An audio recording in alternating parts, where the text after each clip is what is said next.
అసలు direct selling అంటే ఏంటో తెలుసుకుందాం.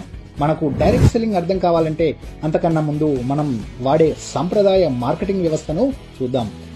ఈ వ్యవస్థలో ఒక ప్రోడక్ట్ కంపెనీలో తయారై డిస్ట్రిబ్యూటర్స్ కి, అక్కడి నుంచి హోల్సేలర్స్ కి, అక్కడి నుంచి రిటైలర్స్ ఆర్ సూపర్ మార్కెట్స్ కి వస్తుంది.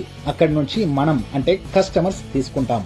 ఈ ప్రాసెస్ లో 30 రూపాయలకి తయారైన ఒక ప్రోడక్ట్ మన దగ్గరకు చేరేసరికి 100 రూపాయలు అవుతుంది.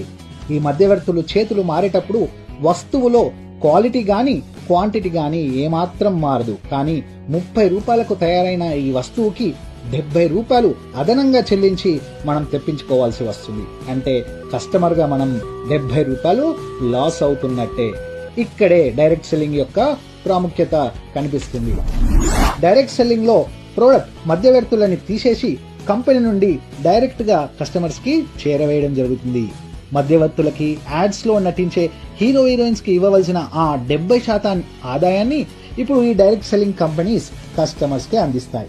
అందుకే ఈ వ్యాపారంలో కస్టమర్సే డిస్ట్రిబ్యూటర్స్ మరియు అడ్వర్టైజర్స్ గా మారి మంచి ఇన్కమ్ సంపాదించగలుగుతారు.